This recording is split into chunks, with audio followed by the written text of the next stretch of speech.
Hello everybody, welcome back to the Norries Podcast. Before we get into it there, we just want to remind people that we're supported through Danny Donovan at quickminutes.com. Yeah, Danny's a very good friend of both myself and James. He comes from the north side as well, and he grew up locally, and he's been a massive supporter of the podcast and both myself and James since we actually began. And he has his own company called Quick Minutes now, and quickminutes.com is a meeting management application for semi-formal and formal meetings. And look, if you want to know more about that, quickminutes.com, and supporting Danny's supporting us. So if you're interested in that, check them out and enjoy the rest of the podcast. Hello everybody and welcome back to the Norries Podcast. I'm your host James, and I'm joined by my good friend Timmy Long. Hi everyone. Ron is on the deck. Say hi, Ron. You're right. And our guest today is Pat Divilly. What's up, lads? Great to have you here, Pat. You're in Cork because you're doing a workshop tomorrow night in the Clayton Hotel. Yes, indeed, yeah. And Cork's one of my favourite places, actually, to come for these workshops. That's always a fun. You say that everywhere, I do. I say Belfast. Actually, I forgot that this will go national. Yeah, I say this from time to time. Belfast and Cork, genuinely, Belfast and Cork. Yeah, I've never been up north, but I'm going to Derry in a couple of days for a couple of nights, and I'm looking forward to that at a conference up there as well. But what's your workshops like? They've kind of changed, and it was it's 2.5 years since I'd done them. So I think pre-pandemic it was more kind of coaching and a lot of self-talk stuff and stuff like that. But the studies I've done with Gabor Mate over the last year and trauma release work that I've done and kind of the direction I've gone in my own life has informed, I suppose. Now it's a bit more therapeutic. So it's almost like, I won't say group therapy, but it's giving people tools for self-soothing and questioning their dialogues and stuff like that. So it's changing all the time, but really it's around how can people be armed with tools to support change. And a question I ask, you'll see it tomorrow, is who in the room is going through change? And I'll have people close their eyes. Every hand in the room goes up and I say, open your eyes and look around. And it's kind of, change is always happening. You don't know Timmy will be the only one to rub his hand down. I'll teach him. Who is Pat Divilly? Who is Pat Divilly? Where does he come from? I'm from Galway. Well, I'm from Limerick, actually, originally. I'm from Raheen. And we lived in Galway, moved to Galway when I was young. So moved around a lot. I was bullied quite a bit as a young lad. And again, from doing Gabor Mate work, you come to see how influential those early memories are. So that's kind of left me with a part of me that still believes I don't fit in and I'm not enough. And, all these kind of...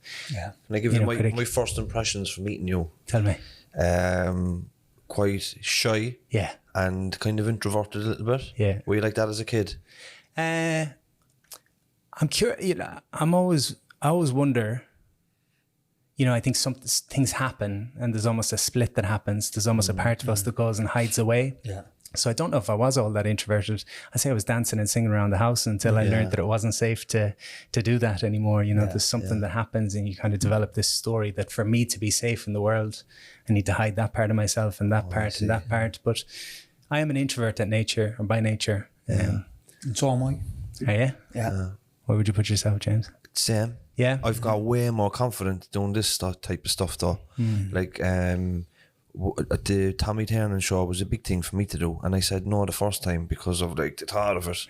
But when I did that, and then do you know what it was? Do you know when you're accepted by people for who you are, then you kind of like, what's the big worry? Why are you worried about, James? Nobody really cares. People accept you for who you are. You don't have to be anything other than yourself.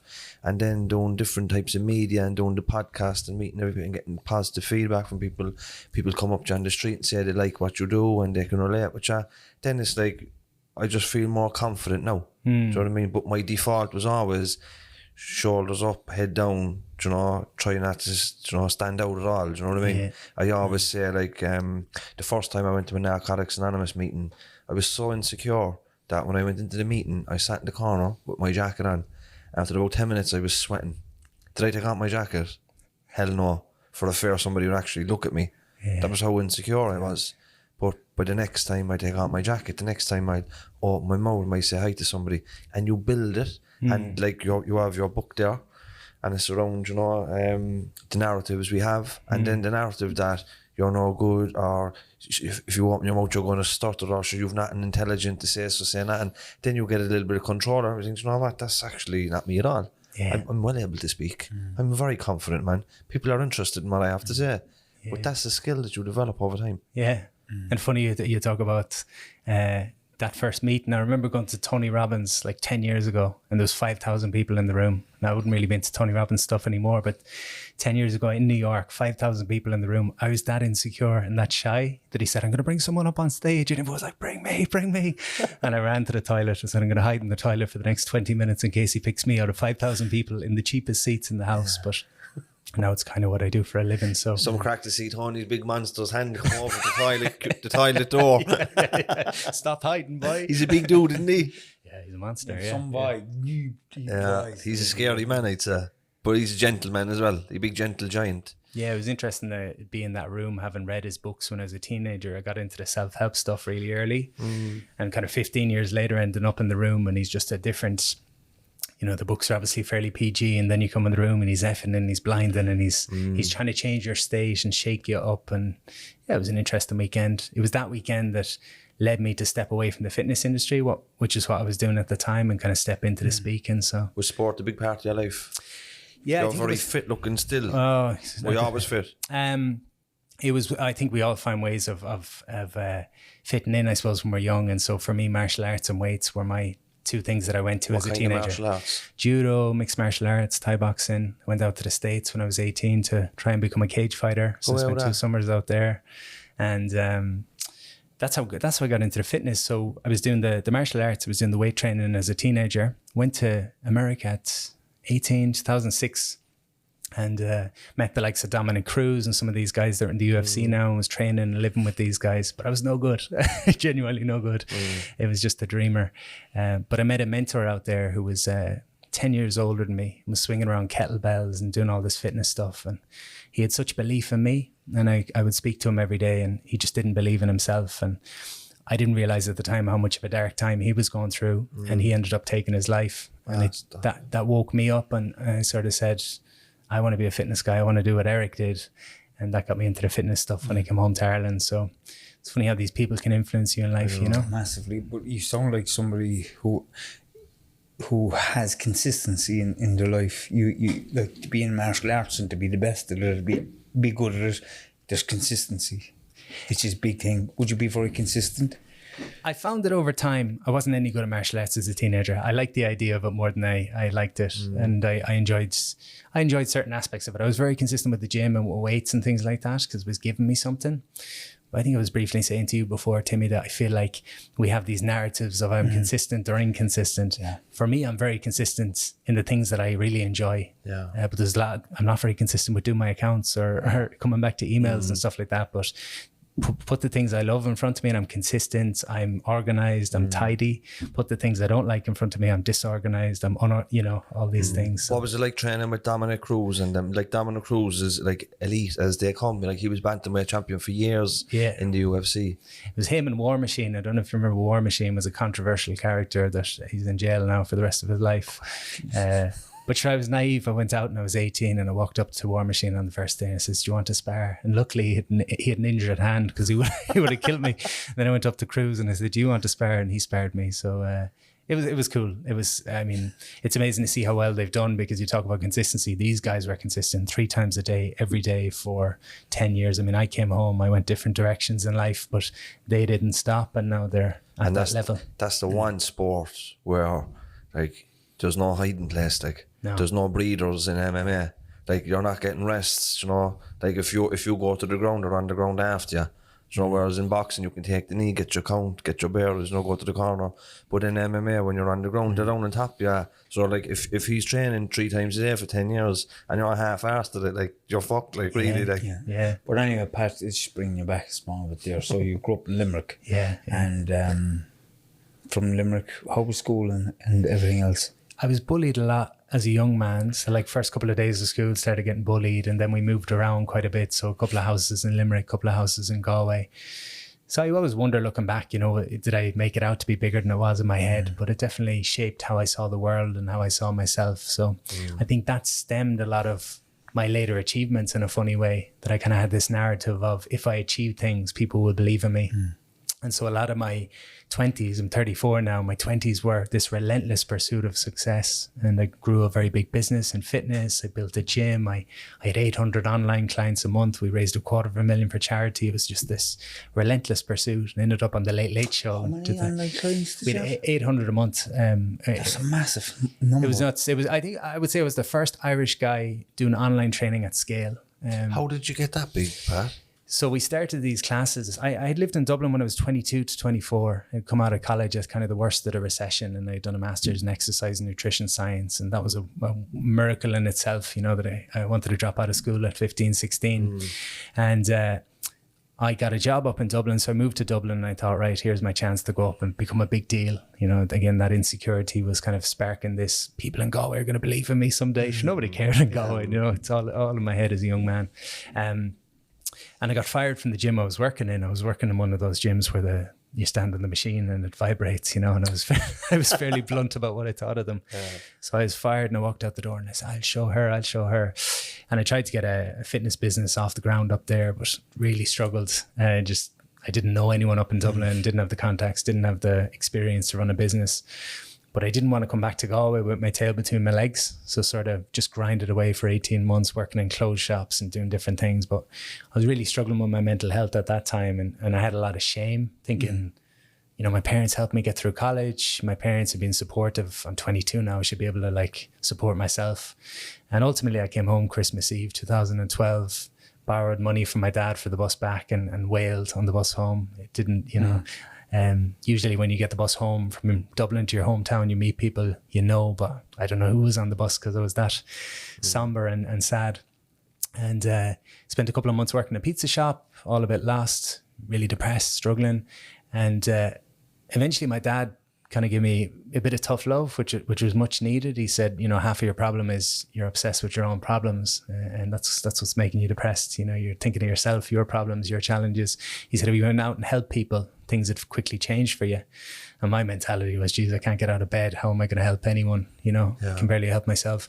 But I started giving free fitness plans, and it gave me a bit of purpose for the first time in a long time. And 3 months later, a fella messaged me. He said, you haven't asked for this, but here's a before and after picture from the plan that you gave me. And he had lost a load of weight. And I put it online.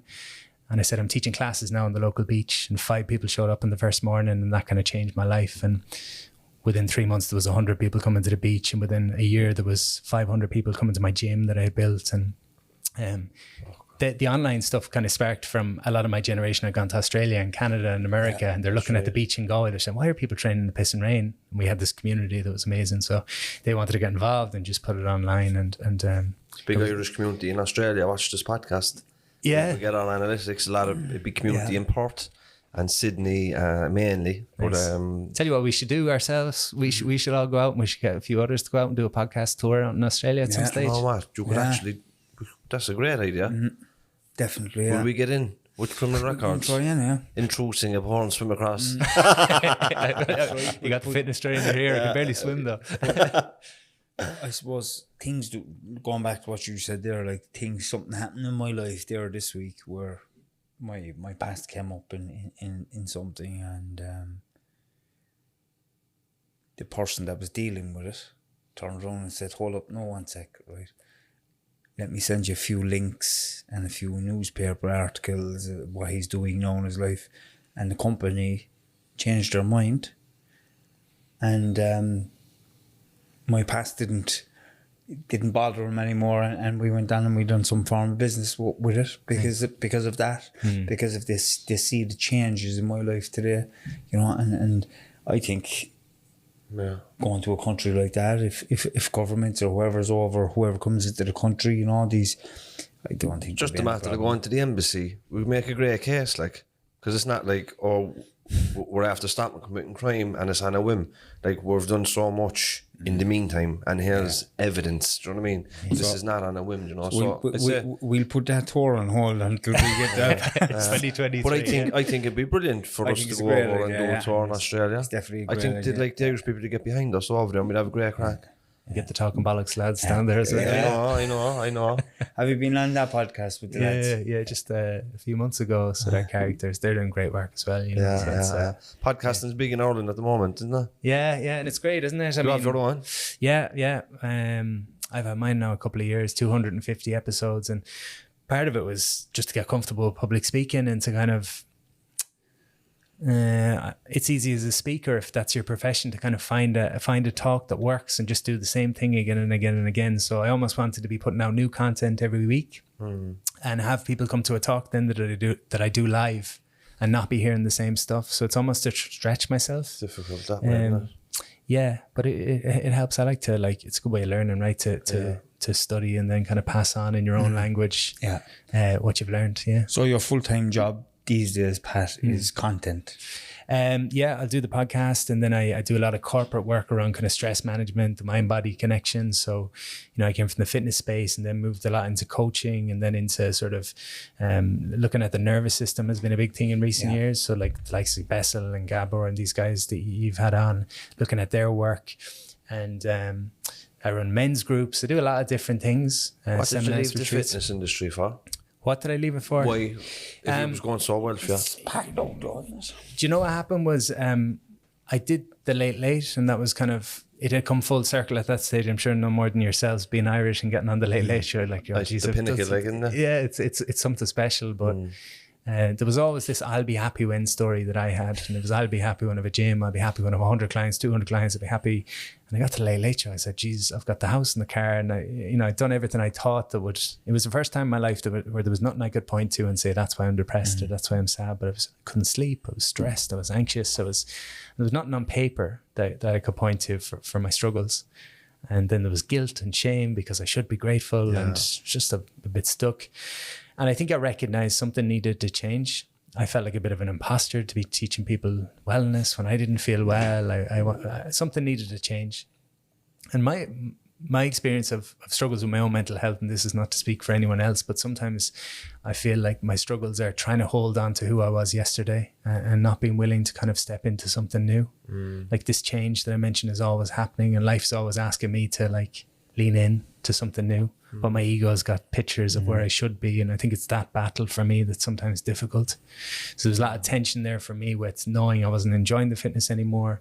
My passion had turned into something that was kind of all consuming and wasn't enjoyable. I was bored. I was not being challenged. All of this was going on. But I was afraid to let go because it was, it was good money, and it was how I was seen. I was getting a lot of validation. But eventually I just knew kind of I needed to transition into something interesting for me. Had you a partner in the gym? Had you got a girlfriend or? I had a partner at the time, but no, I had a couple of guys working for me. I had all my friends working for me, so that was great too. 5 guys I grew up with working for me. And how does that work? I was telling someone the other day, I used to tell the boys we're like a boy band. If you find a girlfriend, don't tell anyone you've got a girlfriend, because that was great. And it's funny, my friend Jeff was on work experience. I think he was only 22 at the time, and I said, I don't want to do this anymore. Do you want the gym? And so he took over the gym and put his name above the door, and he did it for a while. And I had been doing some talks and stuff at that stage, and over the last probably 6-7 years since then, just hundreds of talks and retreats and seminars and corporate sessions. And it's was it after the late show you started getting the requests to do the talks, or was there a little bit of that beforehand? A little bit before. Remember my first talk, I had 10 slides for 10 minutes. I said, right, I'll have a slideshow with 10 slides, and if I get lost, I'll just spend a minute on each slide. And it worked, so I survived. And my second show, I had 60 slides for 60 minutes, and the slideshow broke, and I had to speak from the heart for an hour. I somehow did a 60-minute talk in 15 minutes, and I was just stood there like a prick. So did anyone any questions? And spoke from the heart, because there was nowhere else to speak from at that stage, and it just seems to connect on some level. And I used to do small little workshops for my clients, on goal setting and stuff like that. And then it transitioned into full day workshops and retreats. And it's just based on what I'm learning. And it develops all the time. It used to be very mental. Now it's kind of emotional and spiritual. What kind of training have you done post the fitness industry? A a lot of different diplomas in cognitive behavioral therapy, neurolinguistic programming, hypnosis, meditation. Did my yoga teacher training, breath work, Gabor's compassionate inquiry training, trauma release therapy. Lots of different pieces. Do you do one-to-one work with people? Not a lot. It's something I probably get into again at some stage, but I just find for me, my focus is on studying and researching almost. Like I didn't feel academic when I was younger, but I just enjoy studying. And where I see my space is to go and study these guys and bring it back to my population in a kind of the same as yourselves. I think in some ways you're obviously going through you're obviously going through the therapy yourself, and you're looking at your own stuff. And it's helping you to heal along the way as well. Yeah. You know, you spoke about the trauma release therapy there. I don't know, is that Bessel van der Kolk or Gabriel Mate? But like those two guys, they're at the front when it comes down to telling people how to heal. And everybody needs to understand that we heal from within, not from within. And I've learned that myself, you know, because I was consistently just running around trying to find so many different things. I'm actually doing EMDR at the moment. Nice. And it's, you know, when you put something on your foot and it just works perfectly. Yeah. That's what it's like. Nice. Because I'm really, really enjoying it, and it's working perfectly for me at the moment, and I'm going to keep going with it because I've stopped with the story. The stories have to be told. That side of the stories have to be told too many times, and it's time now to heal that trapped emotional stuff from different situations in my life and experiences and beliefs and all these different things. Yeah, it's quite similar to your own work, and but how does somebody that's listening to this here, what the Gabriel Mate course, what's that about? So Gabor's piece is compassionate inquiry. So that's a lot of Gabor's work is about coming into the body and kind of like you're saying there, noticing not just the story, because that's in our heads, but what's the emotional reaction? What do you notice in your body? So, you know, someone might come in and say, you know, I'm really triggered by my partner, and they're driving me daft. And very quickly, Gabor will ask them to come into the body and notice what's happening for you. So I notice my chest is tight, my breath is shallow, and my tummy's kind of wrenching. And he might ask them, what's the emotion behind that? And you say, oh, I feel sad or I feel angry. So it's about going below the story, as you say, because we can get caught up in these narratives and just going round in circles and judgments and sort of just caught in the head and leaving the body. And, you know, it's not directly Gabor related, but my belief is that our emotions are a collection of physical sensations in the body. So again, fear maybe is tightness in the chest, constriction in my throat. It's different all the time. But I give it a name. So I say I'm fearful or I'm scared. And then I go to my head to try and figure out how I'm scared and how I can not be scared. So I've gone from my body to my head, and I've left my body basically, and I'm living in my head. Sometimes all the fear needs is just a bit of space to like take a couple of breaths in that place, allow it to be where it is rather than pushing it down, you know, a lot of emotional suppression. And then maybe working with the fear, again, staying out of the head and asking that fearful part of me, what do you want me to know? If you had a voice, what would you say? So Gabor's stuff kind of ties in with that, linking the body and mind, seeing, again, the body keeps the score. You know, we hear this language, but it's very true. And then going back to your youth and recognizing that any of the beliefs that we hold, particularly inner critic, that's a lot of inner child stuff usually. The things we tell ourselves about ourselves that we don't like. I don't fit in, I'm not enough, I'll never be enough. Generally, we heard that somewhere along the line and internalized it. The first time I've ever heard of inner critic and the inner child was when I was in the treatment centre in Carlow in 2013 in St. Francis Farm, and we got a seminar from one of the counsellors. He used to do seminars every Friday afternoon. You know, you'd have a lot of intense groups Monday to Friday, but on a Friday afternoon it was like a cup of tea seminar. It was usually entertaining, but it was on transactional analysis, which is a theory by Eric Byrne, psychologist. Blind Boy did 2 good podcasts on transactional analysis, and he really explains it way better than I'm going to. But basically it was like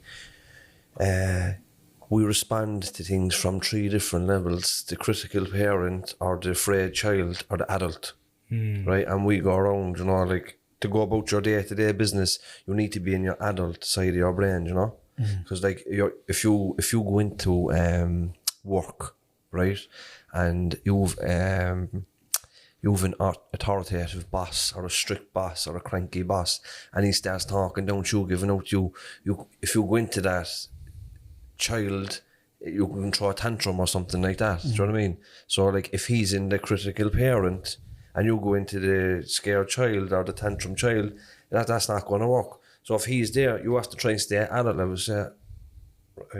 and we go about HR route, or we go about it that way, you know. But the best example I can give, like, it's grand being in the adult mode when you're in work, but you know, if you go home for Christmas dinner, right, and you have to do all this personal development, and you're like, right, I have to do my EMDR, all these trainings, I'm not going to get caught up in the dynamics at home.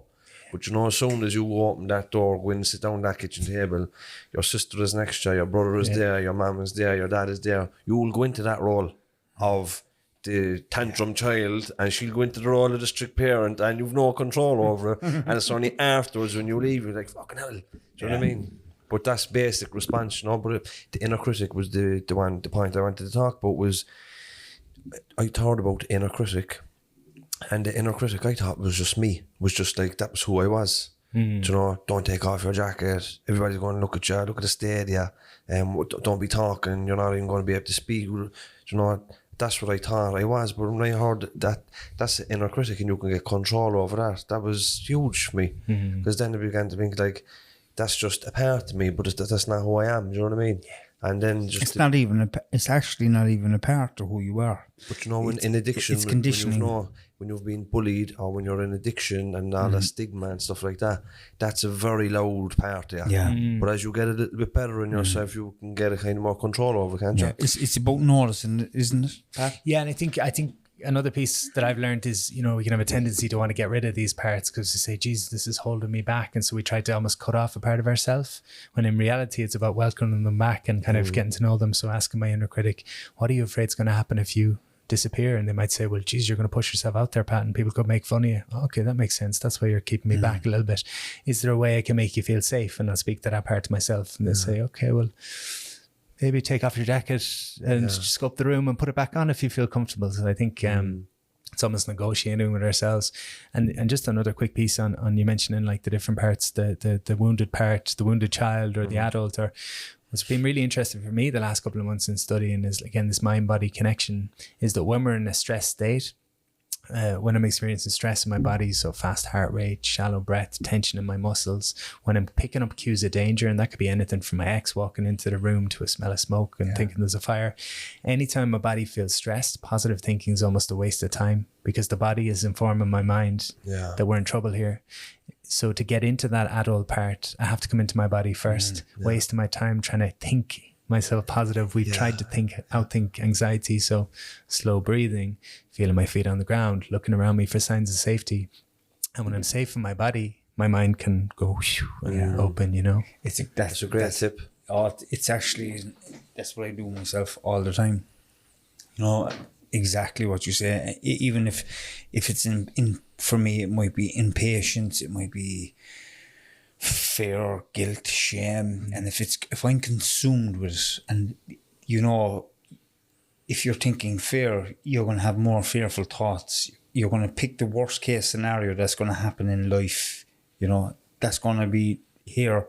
But if you can just drop down, because it's very hard to get out of that, but you have to understand this. You have to know yourself. You have to tell yourself, right, this happened before. How long did my head think like this? How long did I feel like this? Maybe it took an hour, maybe 2 hours. Right, that's grand. We know we're going to be like this for the next hour or so. Right, what do? I drop, I feel it. Right, and this is an analogy I use for me. Right, and I learned this a long time ago. If I'm arguing with a neighbour, a really, really angry neighbour next door to me, and it's tit for tat, and if I keep going back and forth, and she's giving out and I'm giving out, but if I stand there and if I just feel it and say, it's okay, there's no problem, it's okay. She's not fighting with no one. She's not, her own, like, anger isn't being raised because I'm back. Yeah, who do you think you are? Not like that. She's relaxed. And that's what happens. You have to realise, and it's actually not even about fighting with your neighbour, it's about fighting with your own head.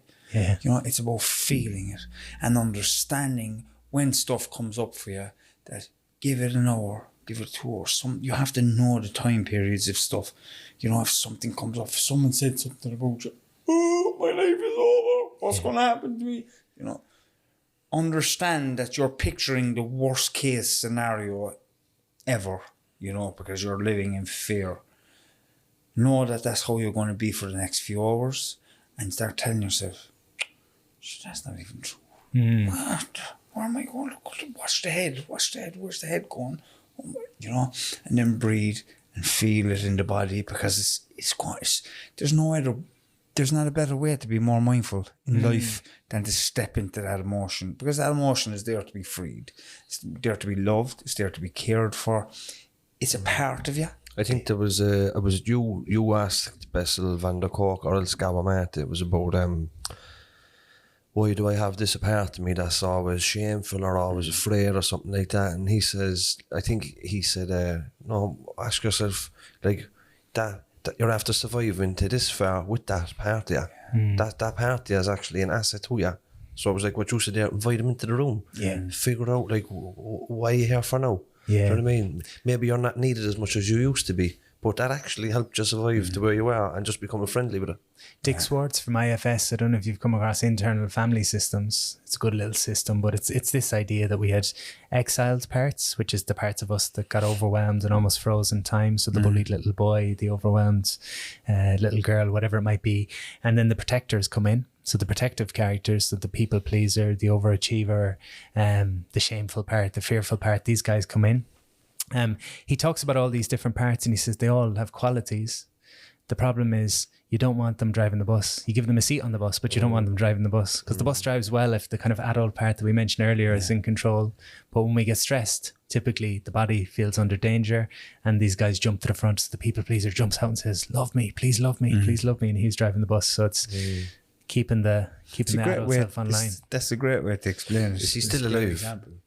Oh Richard yeah, Schwartz. he's good. I had him on my podcast last year. You'd easily get him. He's very good. Ron, note that. I think Gus Murray told us about him. Yeah.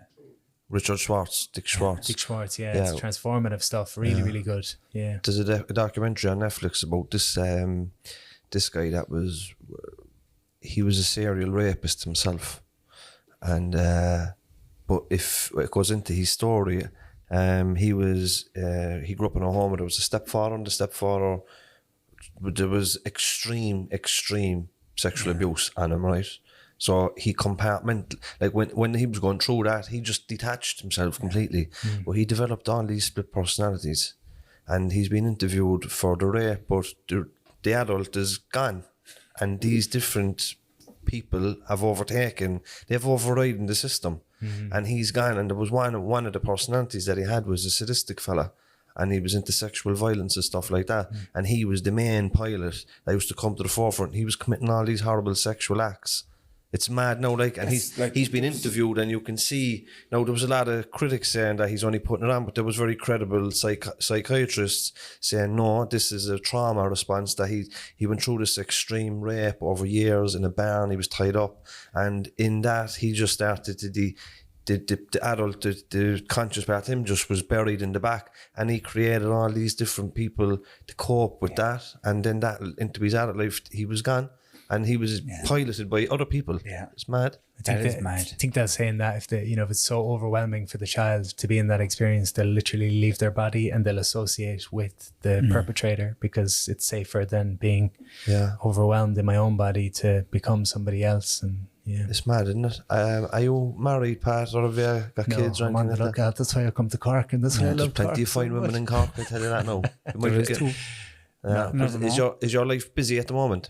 Yeah, I'm really grateful just to be out of the pandemic, because my sort of passions are doing these talks, traveling, and jiu-jitsu, and those three things disappeared during the pandemic. So just finding myself again, and I think there's going to be a lot of struggles for a lot of people. Yeah. I was 2 years in my house, really, not getting to do what I loved, and I have all the tools and still struggled quite a bit. So, I'm conscious of compassion, I suppose, for people around me in terms of reintegrating into normal life. Are you a little bit nervous to start the talks again tomorrow night?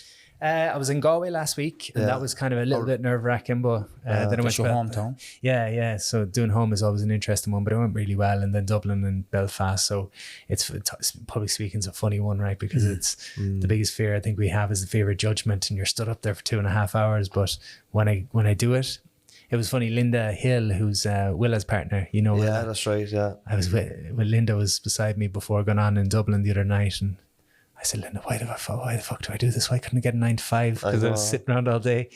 And she came up to me at the end when everyone was buzzing, and she said, that's why you do it. That's why you do it. And I said, I feel so alive. Isn't it a great honour though when people pay money to come to see you? Amazing. Isn't it unreal? Like, they're going to get help. You're going to give them information that will change their lives. And that's the way I look at it. I've been to people, I don't know if you ever heard of Dr. Joe Dispenza. Yeah, of course, yeah. His work saved my life. Wow. His work and me putting the work in. I put the work in, you know, because I was in a really, really bad state of depression a few years ago. And his name came into my life, and I researched him. I bought his online courses, up every morning, 4:30, visualise that person, that healthy human being whose mental health was good. Brought my energy up, and I lived in that energy frequency where I was that human being. And I tell you now, to this day, it's still there. Wow. It's still there. And I was down here. I went to a healer, and he told me my energy was 4%.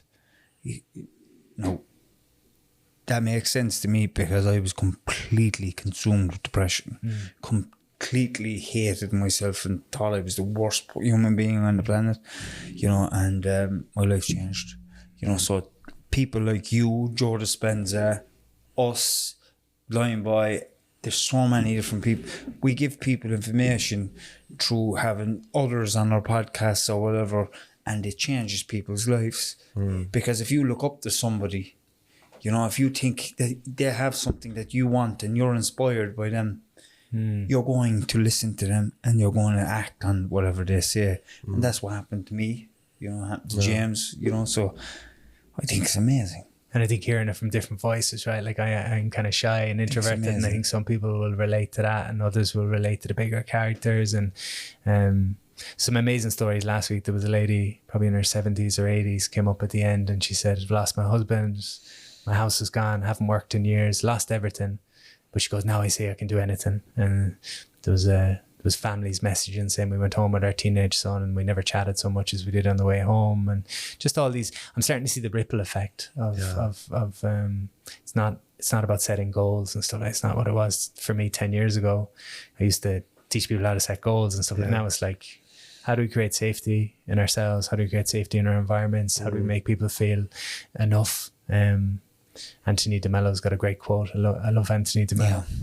And he talked about, you know, I wanted to change for years and I just couldn't change. And everyone around me was telling me to change.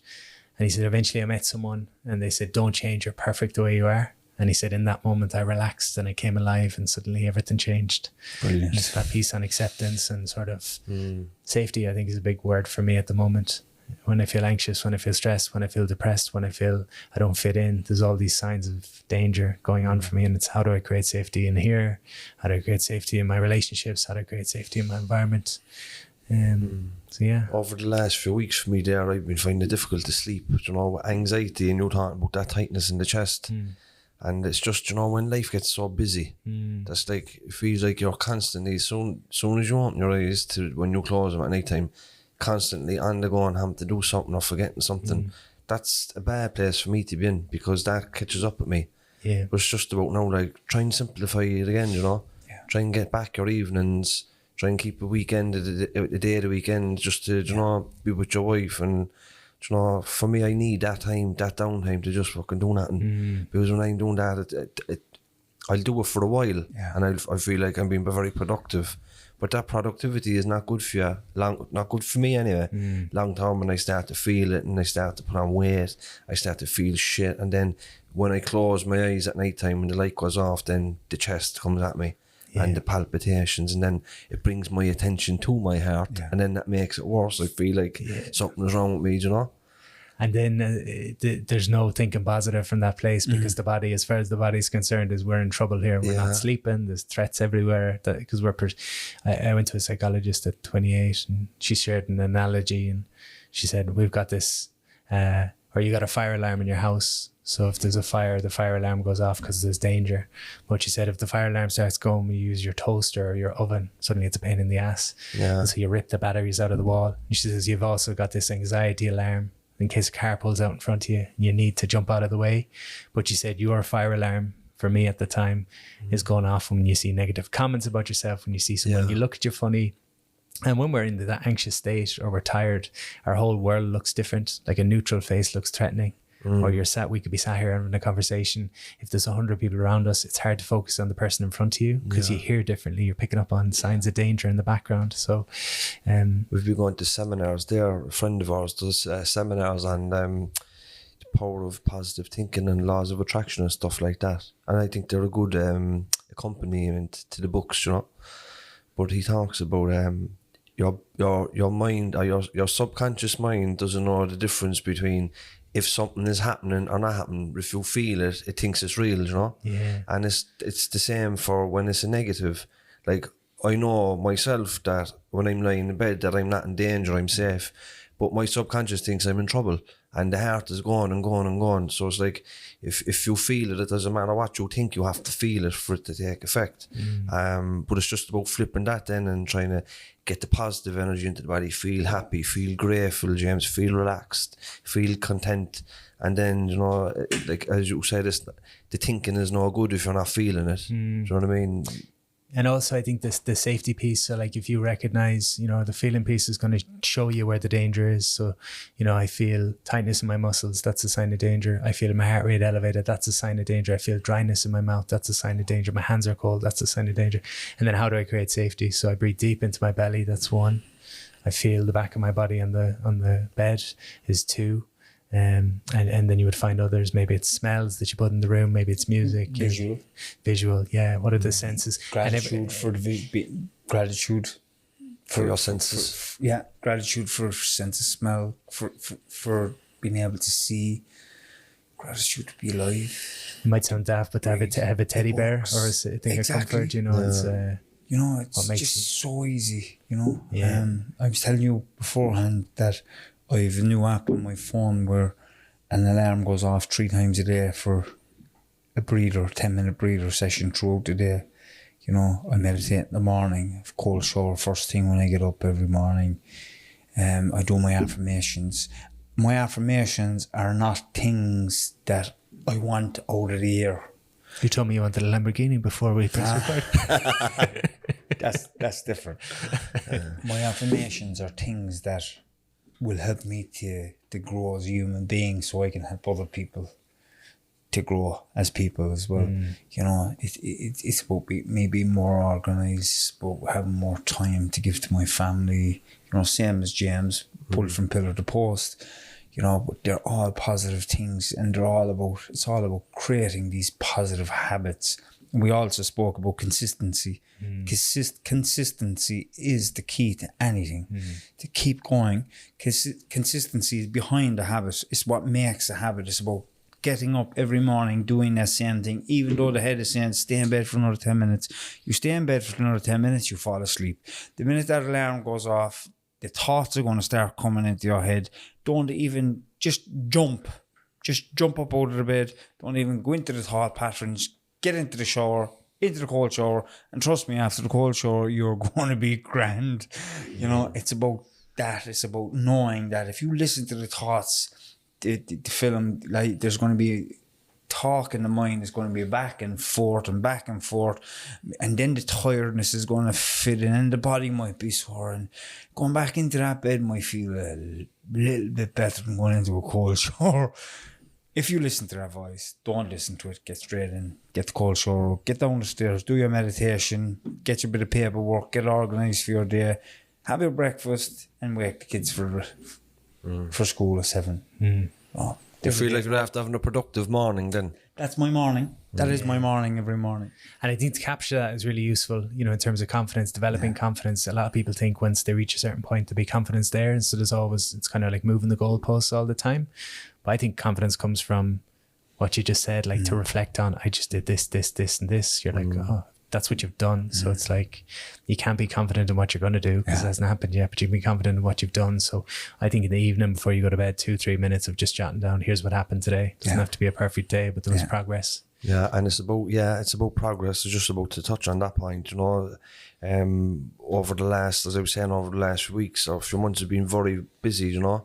But I was looking, you know, I've a Garmin smartwatch here. So when I do an activity, I log a walk with the dogs or a workout in the gym. And I was looking last night, was Sunday, today's Monday, isn't it? Today's Tuesday, so at the weekend I was looking and it uploads to Strava and Garmin, you know. But I've been to the gym, I'd say 5 days a week for the last 2 months. Nice. And I was like, you know what, you're doing okay with that. Do you know what I mean? Like, I'd been very inactive for about 2 years because of different injuries I've been had. And now I'm going to the gym and I'm lifting the weights consistently now and I'm not really feeling no pain.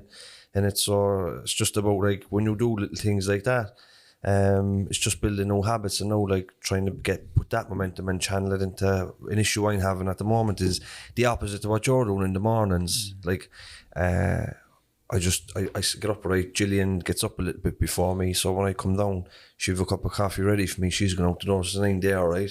And then I just put on YouTube, and before I know it, the hour is gone, and I have to watch a video, and I'm rushing out the door. Do you know what I mean? Is it on the phone or the laptop? On the telly.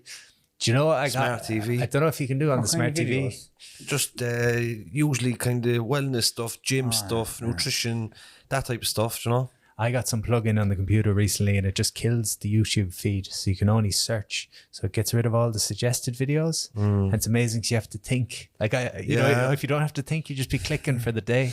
But this, you're like, Jesus, there's nothing else to find. Like, there's billion videos there which you're like, fuck. I know. Burn your brain cells, don't they? I don't have that problem because I don't have time for any of that stuff. I'd have a few PhDs now if I could give back my time in YouTube. I know, yeah. It's like, Art box sets and fucking all these Netflix things. I don't watch them then. Yeah. Gillian loves all the TV stuff like that now. But even because of the YouTube, my concentration isn't what it used to be either. Do you know, like, it's short and snappy content. And if I find this, I don't know, I started watching something there now when Sky, We Own This City. It's by the creators of, what's that, Baltimore, The Wire. okay, yeah. And it's about corrupt police in Baltimore City. So I've 2 episodes into that now and I'm enjoying that. We're trying to detox my social media. You were asking us about social media beforehand. I hate fucking social media because, do you know, when I downloaded TikTok and I got rid of it after the day because I just feel less intelligent when I put down the phone. I feel like I have to waste time. And it's just, we have a social media manager now, Grace, and Rowan creates content for us as well. Like, we have content, it's just about scheduling it now. But social media, YouTube, these things, I find them toxic for my mind, and I don't feel good after it at all. And that's normal, James. Like, you know, if a lot of people feel that way, but a lot of people are consumed with social media as well. I know. You know, a lot of people, and I see it in my own home. I see it. People like to flick, and people like to take themselves away from actually what's going on within themselves, and that's a way of doing it. It's a great way of doing it. Yeah. You know? And it's. You don't feel good after it though. You don't, but you have awareness to know. No, it's up to you to make that change. It's up to you now to say, right, if I'm feeling like this, I don't want to feel like this. So what do? I stop. That's it. You have to make the decision. Now, we have to do bits and pieces for what we do here because I do meditations and I try to help people on how to meditate and give them a bit of guidance or whatever. And James does a lot with services and books and stuff like that. It's there, and we have to look at that. All of us have to look at that as in, like, do you know what? We're not on social media. What we're doing is we're making content to help people. And if we can look at it as in like that, it's fine. Because I was never on social media in my life, Pat. Never. Are you good with social media, Pat? It came naturally. Yeah, it did come naturally to me early on. but I've lost the graw for it in the last couple of years. It suited me in my 20s because, again, my 20s were very much about validation and approval. But now I'm just like, Jesus, if I'm out for a walk and I'm enjoying the walk, it wouldn't dawn on me to be taking pictures of my walk. Do you know what I mean? It's just not in that headspace anymore. But like yourselves, I'll video content. I'll video tomorrow night's talk in Cork, and if any of it's decent, we'll pull a few clips and we'll put that up for the next few months. And I don't know, even the people I admire the most, I don't think I'm going to learn much from their social media accounts. I might learn from a podcast, but what can you learn from, you know? No, and that's the problem with it. It's just as James said, it doesn't make sense anymore. It doesn't make sense it just doesn't feel right in here. Yeah. The only good thing about social media is a good way to promote yourself. It's free.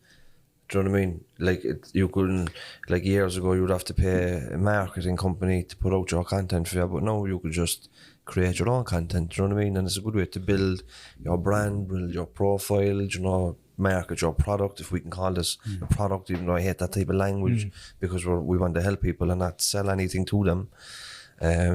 But it's finding the balance then of like, it's serving you, but you don't have to serve it. There's this thing in the philosophy of technology. Technology is always supposed to be just an extension of something you have already. So like a walking stick will help you balance. You can balance already, but just to help you with that, you know.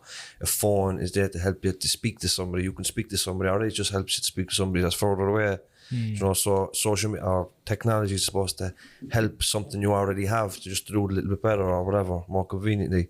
But it gets to a stage then where you're the one that's actually serving the social media when it's taken from you. But all these different social media, like the Google or the Facebook and Twitter, they're all made to suck in. They're all made to keep you on it. Yeah. All these beep noises that come in from messages, they're all hitting the dopamine like hard. Do you ever? I was at home there the other day. And no, it's no offence. He's reliving it now. No offence now to anybody that watches this Love Island, right? Shall I leave now? There's no offence to it. But listen, if I was sitting at home and I was trying to read a book, and I try my best to read at the best of points, but my wife had Love Island on. No, she'll bait me to that when she hears me.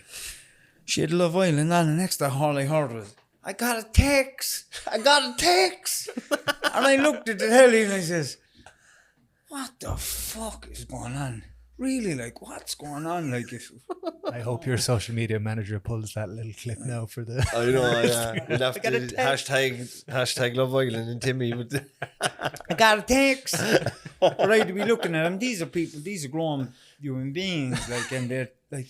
We should do a no context. My daughter's 14 and I know she wouldn't behave in that way, like, you know. Did you ever see them? It's just mad. It's just mad, like. Did you ever see them Twitter pages, no context and something? Yeah. No context to me long, and he says, I got a text. I often picture myself. I often say, Jesus Christ, what would you do now if you were on that? What would you actually do? I definitely have him kicked to death anyway. There was a girl on it the other day. I felt my wife watches it as well, but there was a girl on it the other day, right? And there was let's say there was 8 men and 9 women, and they all had to partner up. And there was this one girl left out. I felt fucking terrible for her. Yeah. It's actually like I can't. They don't exactly what they wanted. They've sucked the tree in and they're talking about it. But 1 minute now, Ron. Well, that's when we'll cut that. The other side of it as well. You've all these people on, right, and they have different bits of their bodies, parts done, you know, and Botox and muscles and all this.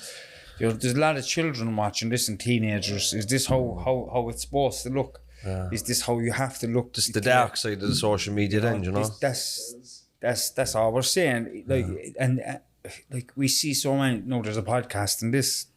Yeah. So many people are going around the place thinking that what we see on the outside of them is how we reflect them and how we judge them. And it's not. It's not. You know, and more people are getting worked onto their faces and their boobs and their bums and whatever else. And you know, or even like men are doing things now like that 20 years ago. If they'd done it, you'd probably Yeah. You get an awful slag and just let's say that, you know. But times are changing, and I know we have to roll with the times. But then again, what are we showing people that, you know, you have to look this way? We're always looking for external stuff to make you feel a little bit better, you know. There's a book called Psycho-Cybernetics. It's an interesting one. It's decades old. Very good. But your man was a plastic surgeon. Now, this is before kind of cosmetic surgery. This was like war-torn kind of people that had gotten faces destroyed and stuff. But he was giving people surgery to give them a new lease on life kind of thing. But he noticed that irrespective of the surgeries, people still felt awful afterwards. So he said, oh, it must be an internal thing. So then he went into the kind of inner world and he started doing that work. So it's a good book in terms of like how we see ourselves. We all have a self-image, right? So I was kind of curious that made their faces perfect in theory, but the internal sounds interesting. But and that's an old book, is it right? Yeah, I think it's the 60s. I think if you read any personal development book now, it'll kind of be it'll have some kind of it'll come from that in some way. In the addiction world, then we talk about like in line with that, if you're in addiction, your life is falling down around you, but then you could be wearing lovely clothes, have a fresh haircut, but it doesn't mean anything. It's only appearance. And that's what's on the inside that matters. And like when you're in addiction, you might think that if I have a nice apartment and a nice girlfriend and a nice job, everything will be okay. But it's not. And when you start going in and working on yourself from the inside out, all that stuff comes into your life naturally. Yeah. When you're in a good place to receive it. But when you're not in a good place to receive it, you try to make that happen with your will, and it falls down every time like a stack of cards, or you know, you get a few feet up and then you fall down a few feet. But when you work on yourself, and me and Timmy would talk about this as well, like when you do the psychotherapy, the meditation, the 12 steps, the treatment centres or whatever it is you do, and you work on yourself, then you know, now you just have to put in work. But the college degrees come, the houses come, the cars come, the businesses come, the podcasts come, the awards come, with minimal effort really, like. Yeah. Do you know what I mean? But when you're in a place to receive it, it'll happen for you. Do you know? But when you're not in a good place, you try to make it happen with your will. It's a very difficult place to be. And we're not here, like I'm not trying to give people a hard time or tell people what to do with their bodies or anything like that. None of us here are, you know, but the only reason we don't have turkey teeth is because we can't afford them. but it's very important as well, James, just to let some people know that you're good enough. Beauty's from within, you know, and everybody's perfect in their own way. You know, nobody needs to do anything to themselves. You know, great, go to the gym, get physically fit, look after your body. We need to look after our bodies. You know, this is the vessel that carries us around, and the more we look after this, the longer we'll have on this planet, you know, to live a fulfilled life and to meet our purpose on this planet, you know, and that's the way I look at it. I think it's all about process, isn't it? In both of what you're saying, like there's the process of working toward things, the process of improving my body versus going to the surgeon and changing overnight. Yeah. It's kind of that's back to the I'll be happy when story. Yeah. But when we chase something, I don't know. It's momentary. It's like we'd a guy on there recently talking about gambling. like gambling is probably the biggest chase you can get. You know, it's just about like you lose, you go chase. It's the same thing. It's the exact same thing. You're addicted to chasing that picture that where you look like the model or perfect person or whatever. You know, Ron. Pat wrote a book during lockdown. Fair play to you, Pat. Thank you. You're next, boys. I know we'll be writing a book soon now, thankfully. For fair play to you. You wrote that yourself. Yeah, that was kind of the culmination, I suppose, of the last 10 years. So from the time I left the fitness industry to now. So a lot of wisdom. Hopefully, yeah. It's just relatable and sort of... And it's a practical kind of a self-help book, isn't it? Yeah, it's got weekly journaling prompts, meditations and kind of self-help exercises. So it's what we've talked about throughout, that kind of idea of it's not about fixing yourself or changing yourself. It's about understanding yourself on a deeper level, recognizing these parts, recognizing your sub-personalities and just... we could spend our lives looking at Love Island and understanding more about them and about footballers than we do ourselves, or we could give a bit of time to curiosity. Yeah, and we link the book in the description of the podcast. If people want to follow you or get in touch, how do they do that? Second second best podcast in the country, the Pat Divilly Podcast. Very good, very good. The Love Island's the first best. I'm on Instagram at Pat Divilly, and patdivilly.com is my website. So appreciate you having me on, boys. Pleasure talking to you, and I look forward to going to your workshop tomorrow night. Nice one, boys. Thank Yeah, you. we'll be on our best behaviour. God bless, and we see everybody next week.